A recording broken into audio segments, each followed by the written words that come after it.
The boy who saw the rifts. The world you remember is gone.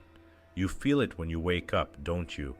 That nagging sensation that the colors are a bit too dim, the clocks are moving too fast, and the people around you are acting like NPCs in a glitching simulation. My name is Arthur, and you are listening to Beyond the Veil, 1993. Deep beneath the border of France and Switzerland, there is a monument to human arrogance, a 17-mile ring of superconducting magnets buried 300 feet underground. They call it the Large Hadron Collider. The official narrative tells us it's a search for the origins of the universe, but the documents I've been digging through tell a much darker story. A story about a rupture that never closed. It starts with a name that has been scrubbed from most mainstream databases, Leo Sterling. Leo wasn't a normal child. By the age of 10, while most kids were struggling with basic fractions, Leo was obsessed with quantum entanglement and non-Euclidean geometry. He didn't just study physics, he seemed to remember it. He famously built a functioning free energy device in his backyard using nothing but a coffee can and copper wire. The local press called him the next Nikola Tesla. But Leo didn't care about electricity. He was looking for the seams in our reality. In a leaked testimony that was briefly discussed by figures like Joe Rogan before being pushed into the shadows, Leo sat calmly in a chair and delivered a conclusion that should have stopped the world. He didn't use maybe or what if. He spoke with the cold precision of an architect looking at a collapsing building. He claimed that in 2012, during the peak power experiments at CERN, something catastrophic happened. We didn't just discover a new particle. We ripped the fabric of space-time, and our entire collective consciousness slipped through the tear. Think back to 2012, the Mayan calendar, the end of the world memes. We all laughed when the clock struck midnight on December 21st, and the Earth didn't explode. But according to Leo Sterling, that was the day the old world died. We didn't notice the transition because it wasn't an explosion. It was a shift, a slide into a parallel universe almost identical to our own. But not quite. It was like copying a massive file to a new hard drive and experiencing a 1% data corruption. Most of the files transferred cleanly. Your house, your job, your family, they all look the same. But that 1% is where the reason lies. It's why everything around you feels wrong. The ghost memories of a dead world, Leo Sterling calls them ghost memories. You know them as the Mandela effect. Millions of people vividly remember Nelson Mandela passing away in a prison cell in the 1980s. They remember the funeral footage. They remember the mourning. But in this reality, he lived until 2013. You remember a cornucopia on the Fruit of the Loom logo. You can see the woven basket in your mind's eye. But history says it never existed. Mainstream science calls this confabulation, a collective glitch in human memory. But Leo Sterling's testimony flips the script. These aren't false memories. They are the only surviving fragments of the world we left behind in 2012. When CERN smashed those particles, they didn't just find a boson, they created a divergence. 99% of our reality was successfully pasted into this new timeline, but tiny, insignificant details slipped through the cracks. The logo of a clothing brand, the spelling of a children's book, the death of a revolutionary. These are the scars of our transition. You don't feel confused. You feel displaced because your soul is trying to reconcile two different histories at once. To understand the sheer scale of the danger, you have to look at the machine itself. The Large Hadron Collider isn't just a laboratory. It is the largest, most complex machine ever built by human hands.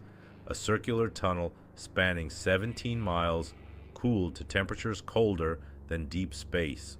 Over 9,000 superconducting magnets, each weighing more than a commercial jetliner, accelerating protons to 99.9% the speed of light. 600 million collisions every single second. When Joe Rogan sat in silence watching Leo explain this, the tension was palpable. Because Leo pointed out something that CERN's own scientists admit in quiet corridors, they are hunting for portals. They are searching for extra dimensions. They openly discuss gravity leaking into our world from other realities. So when Leo Sterling says they opened a door and we all fell through it, he isn't contradicting the science. He's simply telling us that they succeeded. And then there's the statue. If you visit the headquarters of CERN, you won't find a tribute to Einstein, Hawking, or Newton.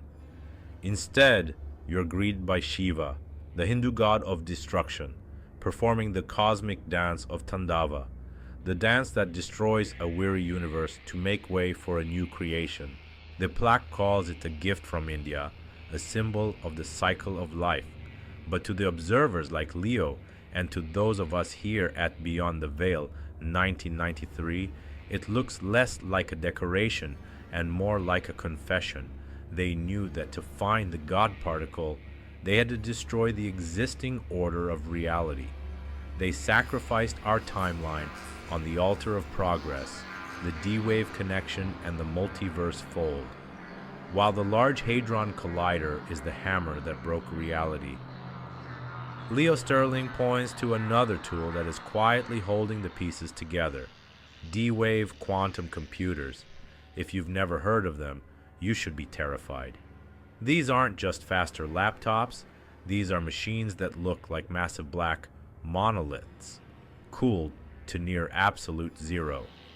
The founders of D-Wave have openly stated in keynote speeches that their machines literally reach into parallel universes to pull out answers. Leo Sterling claimed that CERN and D-Wave are working in a symbiotic loop.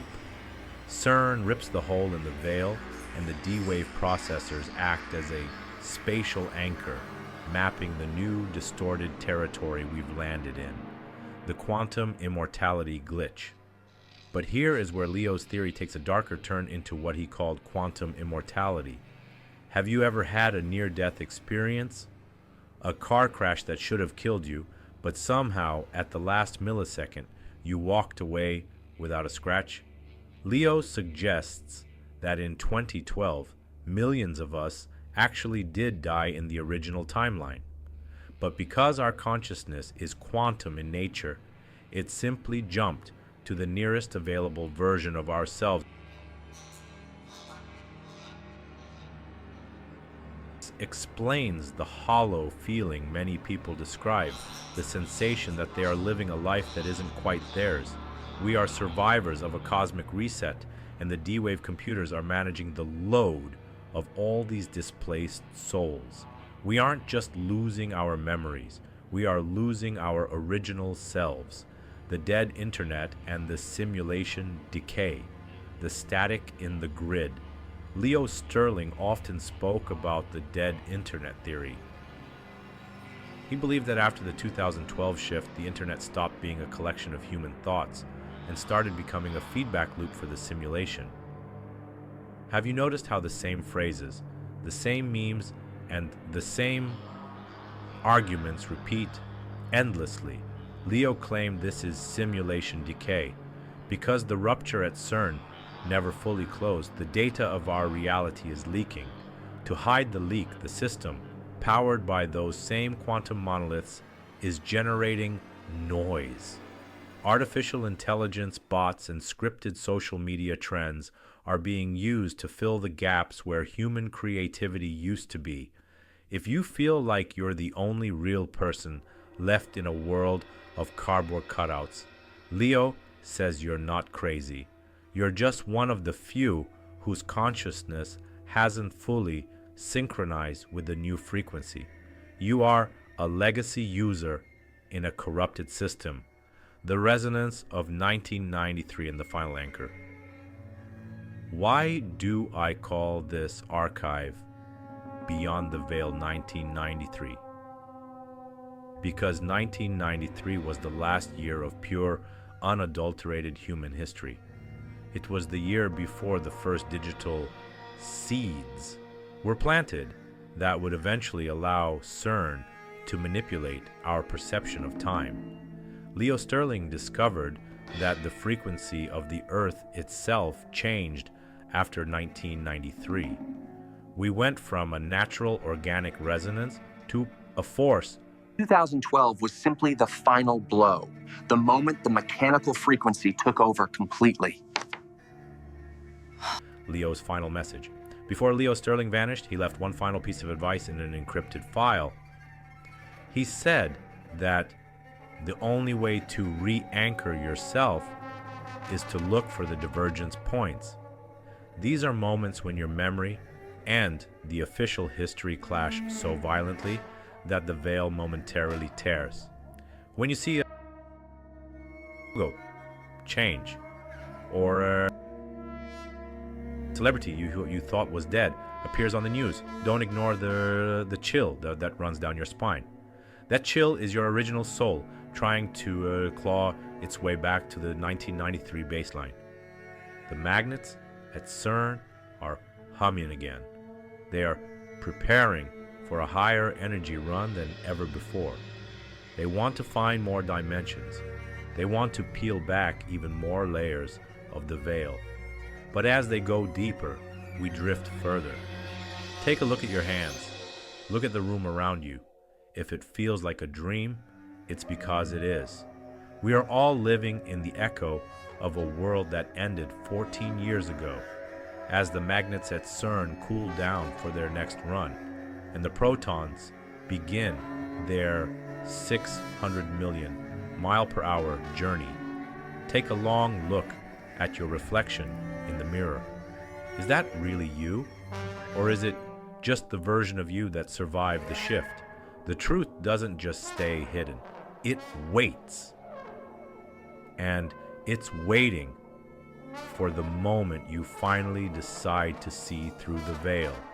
My name is Arthur. This is the end of the Leo Sterling file, but for us, it's just the beginning. Stay vigilant. The next archive is already loading.